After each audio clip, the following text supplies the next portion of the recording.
So what I thought I'd do is give you an update on our finances. I think that's where I spent some time last time when I spoke to the group.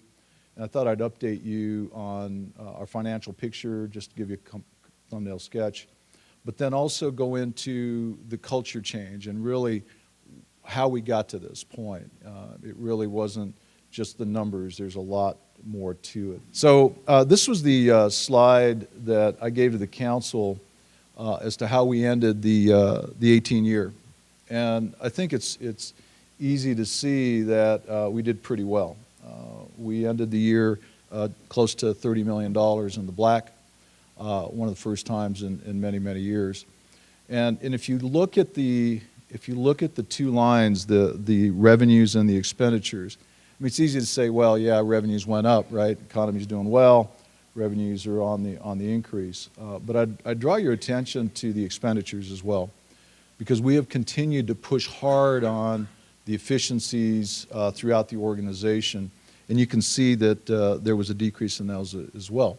And that will continue, and I'll talk a little bit more about that. So this was the piece that I thought was real important, and quite frankly, the one I'm more proud of, in that, what does our financial picture look like? What's the bottom line look like for the organization, and what does that thumbnail sketch look like from 15? And 15 sort of is a magic time because that's when I actually started working there. But actually it's only because that's where the columns were. We used to go back to 13 when I first started. But when you look at that, you can see that the delta, the actual cash in the bank, increased by about $42 million. If you ask yourself, you know, how did that happen? It was a progression. It was a many efforts, many initiatives, and we'll get into those in a minute. But look at the line that's unassigned, because I think that's the piece that's real important. That's pure cash that's available to the council. It's available to the effort, and if we get ourselves into a problem. You know, $26 million. Now, when you look at that, those are dollars that are available. You know, we'll call that the rainy day fund. You know, all of those funds have purpose. But when you look at pure cash, we've actually been able to amass about $26 million over the last few years. And all of a sudden now it gives us flexibility. It gives us opportunity to do different things and have different conversations. Now keep in mind that the conversations that I've had with the council is these are not ongoing dollars, right? It's one time. It's a savings account, right? So we have to be very smart about how we do that and how we chart that into the future. So this is what this current year looks like. We're continuing down the same path. If you notice, we're seeing a trajectory of increasing our revenues. That has been good. But look at the expenditures. We're holding the line on the expenditures. We will not see an increase in expenditures. And that's, again, very much by design. That's not an accident. It's really a concerted effort for us to say, look, we're not going to put ourselves in a position like what happened in 08 and 09. You know, we're going to make sure that we are focused on efficiencies. We're focused on, you know, how do we deliver the services, and we're challenging each other and so forth and so on. So that's all the good news in terms of the dollars. But how does that happen? You know, what does that look like in terms of you know, the process, right? So when I first walked in the door, we were looking at somewhere between $25 and $30 million shortfall. And that became the conversation. Everything that we discussed internally and externally was about the budget, was about we don't have enough. We don't have enough. We don't have enough. And all of a sudden, people started to believe we don't have enough. Well, when you do the math, very simplistically, do the math. We've got a $1.5 billion budget. You know, 25 to 30 million is about 5%. And I heard rumors about the city's going broke. We're going to file bankruptcy. We're going to do all these, you know, these really negative things. And I said, well, wait a minute. We're talking 5%. So let's have a conversation around that. But more importantly, we had to take away the conversation around we don't have enough. We're not rolling in dough, and I use those exact terms to the council. We're not rolling in money, and we'll go into all of the unmet needs and all things, the potholes over at David's house, and we'll be over We'll be over later to take care of that. But you're welcome. But understanding that, how does this happen, right? How does this happen? It's a culture change. Because a scarcity mentality, a scarcity approach, can be very positive in terms of driving efficiencies and innovation and creativity. But what happened to our organization is it became competitive. Became competitive one department to another. And so what ended up happening was that competitiveness drove inefficiencies. You would think the opposite, but what happened is there was redundancies within the departments. So we protected public safety during the recession. It's a great idea. It's needed to happen, right? Those folks still need to get paid. Someone still needs to process their paychecks. But if we decimated HR, who's going to write the checks? Commissioned officers, right? So all of a sudden you start looking at the chemistry and you realize that the distribution of that resource is not the most efficient or most effective manner. And so you start challenging, start talking about, well, wait a minute, police, you really don't need administrative sergeants. Why do you need that? Can civilians do that? Hey, fire, why do we have inspectors that are commissioned officers? So those were conversations, and all of a sudden it's like, well, wait a minute, we got to protect. We got to protect. It's like, nope, time out here. We're all in this together. So we embarked on a one city, one team. And what I suggested to the council early on was, in order for this to work, we have to do this as a team. That's all inclusive. Everyone has a stake. There are no sacred cows. Everybody has to be at the table, including the council. And so you start going through a lot of conversation. And the transformation of that culture from one of competitiveness against each other to a team is probably one of the most difficult things I've ever worked on. I don't mind telling you. So I gave you a culture map. I think Lane passed them out. I think the next slide talks about employee retention. So as I talk about this employee retention plan, I'm going to intertwine it with the culture map. So one of the things that I heard over and over and over again is employees haven't gotten a raise, haven't gotten a raise, haven't gotten a raise, haven't gotten a raise, to the point where it became the urban myth, the urban legend. There have been no raises for city government, city employees. I said, all right, fine. Let's have a conversation around that. And I'm okay with a conversation around pay because I think that's important, right? But we're going to do this systematically. So the first order of business is, all right, everybody gets a little bit of a raise because you haven't had a raise in 10 years. Actually, haven't had a raise in 3 years. But I'm okay with that because I'm not going to fight that piece. It's not worth it, basically. It's a morale issue. We'll deal with that, but very incrementally, very small. But the other thing that we did is we started instituting one-time distributions.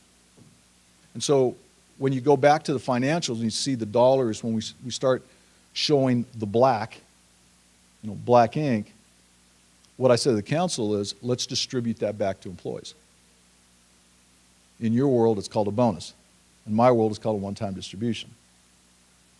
So all of a sudden, the employee starts to see, hey, look, there's value to trying to deal with that bottom line. And oh, by the way, there's value directly to me as well as to my departments. But you can see a progression on this map. First was everybody gets the same. The second is we're going to evolve into market. We've got to go after the market. We just recruited an economic development director position. Every one of the individuals that came and applied, that's not true. The finalists, the 3 finalists, all earn more than we currently pay. Every one of them. So this is what it looks like in city government, right? We're between 85 and 90% of market. That's about what we pay. So I want top talent. So I'm going to recruit you and I'm going to say, hey, I really need you. I need you to be a part of my team. I think you would be awesome. You are amazing. And I'm going to pay you 85% of what you're worth. So I'll let you figure out the outcome of those conversations. So the discussion then internally was, how do we deal with that? Well, we do it as an evolution. We start doing market analysis. We start just the same thing you're doing. We're all competing for the labor force, right? But the third piece of this, the third tier, is performance-based. And I'm thinking about that, right? Because the organization does well, they do well. That evolution is slow, but it happens because all of a sudden they're conditioned to think it's based on performance, based on work unit, it's based on department, it's based on individual. And so there is no more in the future COLAs. It's a function of the performance of the organization and the performance of the individual. So then you ask yourself, how do we do that, right? We're government. So, well, for one, millennials do not see the world like we did when we first came into the workforce. Not good or bad, just is. And so we tapped them. We tapped a few of them, brought them in and said, hey, what do we do? We brought them in and said, how do we approach this? How do we recruit top talent? How do we go to the university and say, hey, we want you, IT, and all the other folks that are out there, how do we get you to come to work for the city of Tucson? Because that's the way we're going to move the needle. It has to be that fundamental understanding that our bread and butter is our staff. So all of a sudden, they came up and said, well, we've got to have some metrics, right? So the innovations group, which didn't exist before, I said, all right, walk me through this. What does it look like? So think through how the organization has traditionally been run, right? Come to work, you're a line person, right? You're a truck driver. Work there 5, 10, 15, 20 years, and then you're promoted to supervisor. So where was your training? In our organization, it was watching your supervisor. And what we realized was that supervisory strata, about 1,000 employees within the organization, most of them have never had formal training in what we're talking about, in understanding marketing, understanding image, understanding the soft skills. Oh, and by the way, all the metrics that go along with budgeting, that go along with making sure that we're doing what we're supposed to be doing. Some of the things that we worked on, consolidation of 911. And you want to talk about a risky venture, right? We had fire on one side of the aisle, literally, a hallway. We had police on the other side of the hallway. Both were dispatch centers, duplicate systems, right?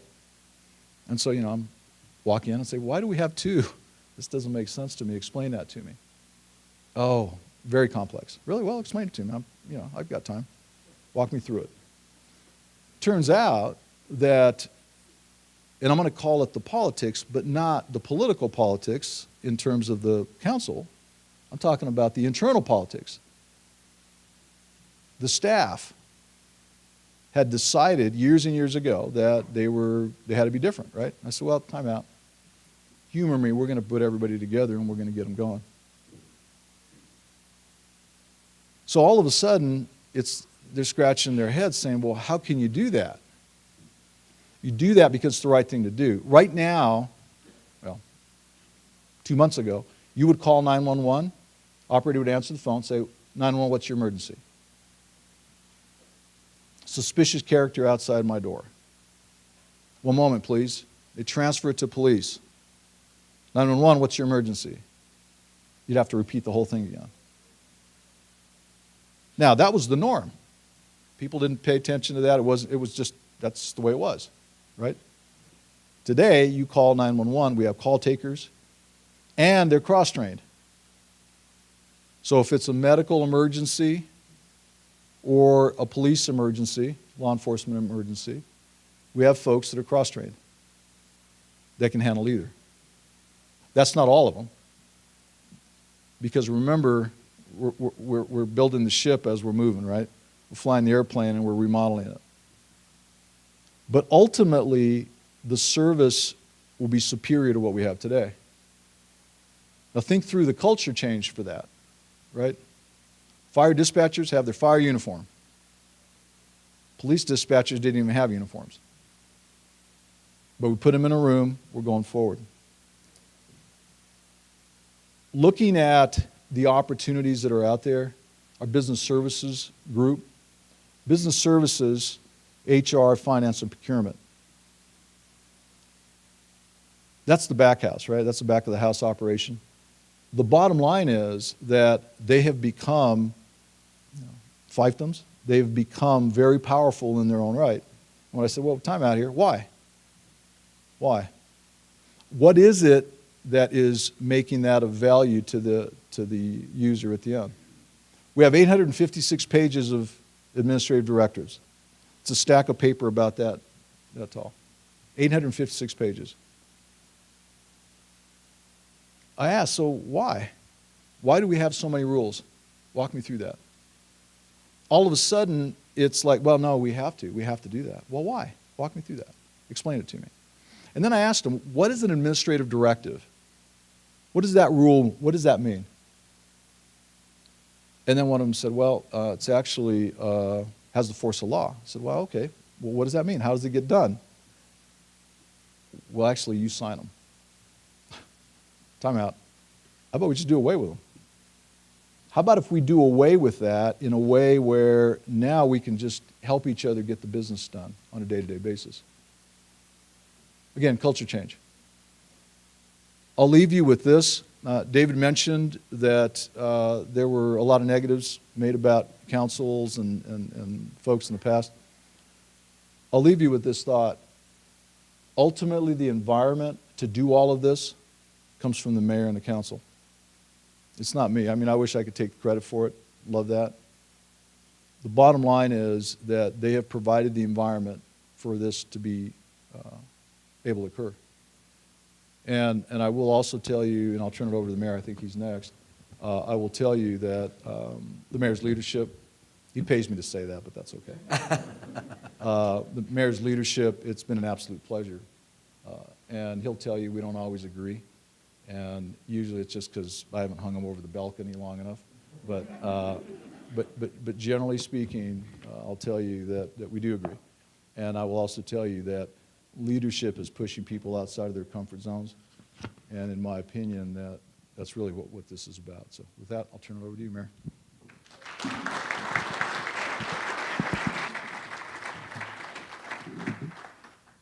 First of all, just going back to a couple of things Mike talked about. So when he showed the numbers he was showing you was the general fund, which I think this year is about $521 million.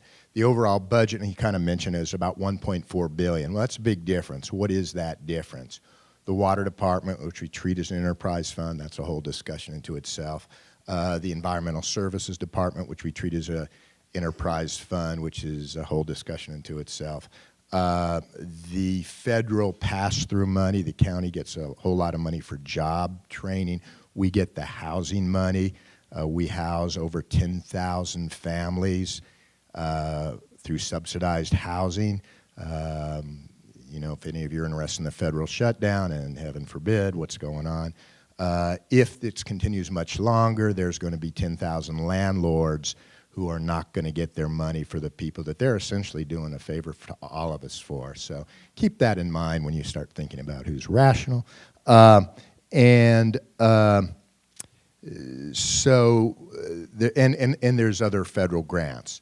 Another thing that Mike said, which is interesting, we was talking about, you know, how we were talking about we never had enough money. And I will tell you, until this year, in my last 7 years, we were always doing what Mike was talking about. It always started with, well, what do we have to cut this year? That is not really very fun for an elected official, okay? What do we have to cut this year? Okay, because we can talk about the revenue streams, we can talk at some length about that. We don't decide the revenue streams in the city. The county has a little more flexibility on that. We don't really have any unless we go to the voters. If I want a nickel, I have to go to the voters, okay? But I will also tell you, when you see that 42.1 million, he didn't explain the restricted funds, but they're restricted. You know, government in some way, one of the big things I've learned is how you translate the private sector to the public sector and back and forth. One thing that I think is easily translatable for all of you who have been in business, at least it was true of my law firm, the only times you're ever in trouble in business is when you don't have enough money or when you have too much money. And so now we're getting ourselves in a position, I wouldn't say we have too much money, I hope nobody on the council thinks that, but there's money sitting there. And it does take a discipline to understand the long run and what can happen to maintain that discipline. Just going through my little notes. Oh, one city, one team, it's a great idea. I have to throw this because Mike will love it. We have 2 elevators in City Hall. One of them almost never works. I like to say it's one city, one elevator. So if you get slow at any point, I don't know there's much. We could use a new City Hall too. But I don't think we're quite ready for that. David's house. Let's talk about David's house. And this is an issue you guys are all familiar with. But it's also, I could almost segue into what Ted wanted me to talk about, which is how do you pass initiatives. So let's talk a little bit about the history. And you guys, a lot of you in this room, at least if you've been here a long time, know the history. So for decades, this region thought that once the state took away its road money, that every year they would just get it back. And that was the position they took forever. And 20 years of taking that position, all your roads are shot because roads last about 20 years. The ones we're putting down now, 20 years from now, they have to be fixed. And so we got in there, and it was actually with, when Miranda was the manager, and our roads were a real mess. Okay, and I got more pothole emails than any other form of email, okay? And there wasn't much I could do about it. So we decided to go out and run a $100 million road bond issue. And we could have run more, but remember, our monies are really limited statutorily. Let's start with $100 million. Let's not pick too big a number. I would go out. Every night, I, as an elected official, would go out and talk to a group. If during the day, I would talk to the group. I'd have people from around the city that would do the same thing. And it was a great conversation, the first conversation. It's like, hey, do you like how your roads are? No, we hate them, they're awful. Oh, great, I've got $100 million to help start fixing the roads. Oh, no, the city sucks, the city can't do anything right, we're not gonna vote for the city. Great, I grew up here and it was a lot different place, but we had a lot of dirt roads and I like dirt roads. And if we have dirt roads again, I'm good with it. Oh no, we can't do that. Okay, well just vote with us, okay? We've got a plan. We're gonna do, at the time it was 80% arterials. We're gonna do these arterials in these years. We're gonna have an oversight committee, independent. You watch this, just give us a chance, okay? We won that election, I think by 900 votes. Okay, landslide for the mayor, okay? But we did it, and part of it was we were able to have a very defined plan. And so at the end of the time, we could say, you know what? We did this road, and by the way, every time we did the road, people, oh, God, you did Country Club, that's great. Okay, yeah, you're right, it's pretty damn nice. So we decide we're gonna do it again. Now, it's really hard to figure this out. There's lots, we have the RTA, which Steve sat on for a long time, did a great job. And Tom was a big part of that. Probably a lot of other people in this room were part of that. And it, does a lot of road construction. But it doesn't, by state statute, do allow for maintenance. That's something we're working on together. But anyway, we're going to do this again. And this time we're going to do another 100 million of roads, sort of under the same plan. And we're going to do 150 million for police and fire, because our police and fire, it's great if the road is smooth, but if the police car can't get there because it breaks down on the way, that's not really a good thing. So let's do some more. And we did the same thing. I worked just as hard, and our people worked just as hard, because I take no election for granted. Hell, when I ran unopposed, I didn't take it for granted. And, as these guys can tell you. And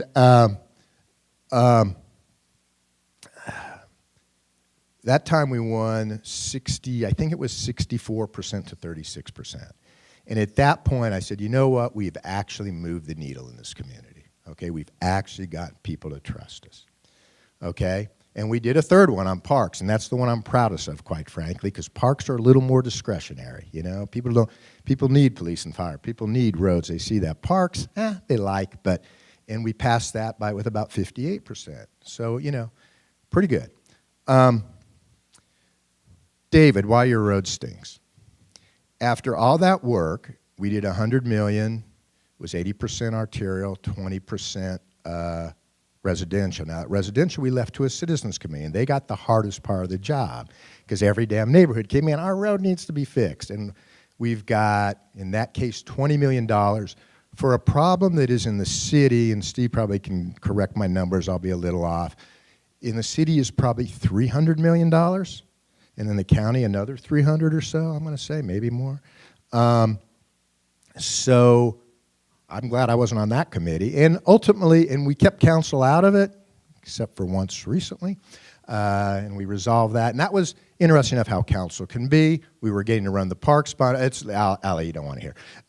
We were getting to run the parks bond, and two councilmen got in a dispute about it, and they both threatened the parks bond. If you don't do what I say, I'm going to come against the parks bond.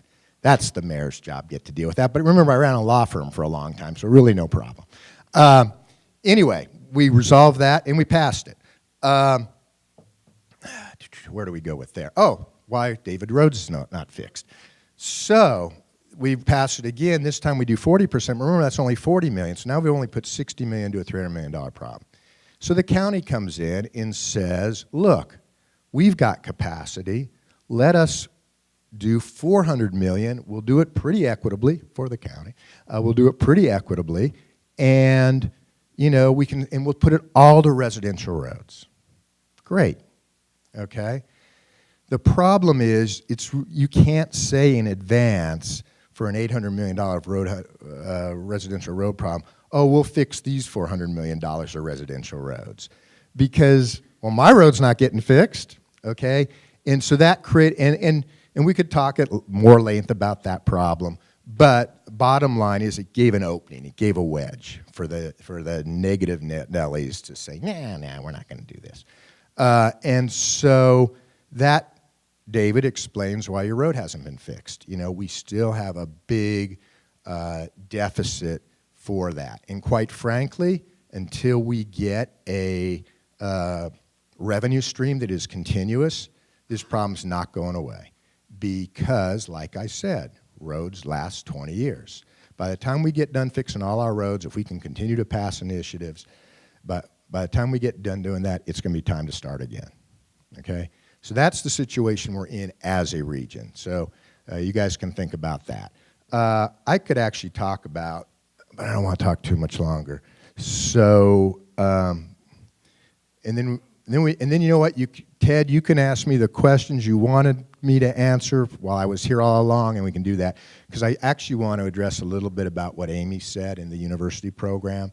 One of the great joys of this job has been getting to listen to everybody's problems and their bright ideas. And one of the great problems I always hear from businesses is, we can't get a qualified workforce. We can't get a qualified workforce. Okay, well, where the heck are you going to get that? Let me go talk to those people. The schools. Go to the schools. Are you kidding me? We have got the most qualified kids, the most well-trained kids. We got this workforce here. Okay, well, as a mayor, you want a qualified workforce because when you're out talking to, you know, people coming to town, you got to have that. Well, geez, how do we deal with that? Well, apparently, we've got a little disconnect. The business community thinks there's a qualified workforce here, and the education community can tell you, oh, yeah, we've got the kids, okay? And so what they're doing at University High, what San Miguel has done, what we need to do all over, is link up these internships. And I get it. At my old law firm, we always had one, a San Miguel kid. I've always had one in my office as the mayor. It's a lot of work, you know, and when we were in the recession, I even got it more. It's like, wait a second, I can't take somebody, I've already cut the workforce, I can't take somebody and train up some kid. You got to do it, okay? You got to do it, and it's exactly what she says. It's a win-win. Now, I only have one more story to tell Amy about that because, you know, all these kids leave in town, and all three of mine are in town, too. I'm hoping I have two for sure will stay. I think I got the third staying, so I'm with Ortega on that. So but And I know, but because when I ran for mayor, my slogan was, I want to build a community that our children want to stay in and can stay in. And as want to stay in, every kid wants to stay here. I can tell you that. It's a great town. Can stay in was jobs, okay? So get jobs, get jobs, get jobs. And by the way, every mayor in the country, every liberal mayor in every liberal big city will tell you the same thing, okay? So for all you non-liberals. But I will tell you this, and this is a fun story, and I'll end on it. I'm at the U of A one day, and I get invited to talk over there all the time to the kids, and I go over there and I talk. And I start out and I say, just a question, about 50, 55 kids in the class, how many of you plan on staying in Tucson after you graduate? 6 hands get raised. So I go, well, I don't think I used the word I probably use with a lot of you in private meetings, but I think I said, well, what the heck am I even doing here? You know, you guys aren't staying here. I'm the mayor of Tucson. You know, I ought to just leave. But I stayed and I talked. So I go back to the office and I tell that story to my staff, and they say, you know, probably that's not the best approach. Why don't you next time ask them why they're leaving? Huh, that's a good question. So next time I go to a class, same thing, 50 kids. Hey, how many of you are staying in Tucson? 8 raise their hand. Well, why are the rest of you guys going? Well, you know, I'm actually from someplace else, and I want to go back to my family. Well, you know, I've lived in Tucson all my life, and I just want to see some of the rest of the world. Well, you know, my girlfriend or boyfriend is in this place, and I'm going to join them. Well, you know, I can't get a job here. So the fact of the matter is, we're going to keep trying to get jobs because if we don't have any jobs, kids are for sure going to leave. And quite frankly, when you're young, you know, and all excited, LA and San Francisco and an extra $40,000, you don't realize what you're going to pay for housing. In transportation, it looks different. So don't get so down on ourselves about that, because it's kind of BS in reality, okay? But that doesn't mean we don't stop doing what we got to do, which is go out and get the jobs, right? And do this training. This link of training is so critical and so not that hard, okay? And you know, I got my my minority leader in the county here, so I can tell him, you know, God dang it, you've got this job training money, and don't let your people act like, you know, Ortega works to change culture. Oh, I didn't even get into administrative versus political.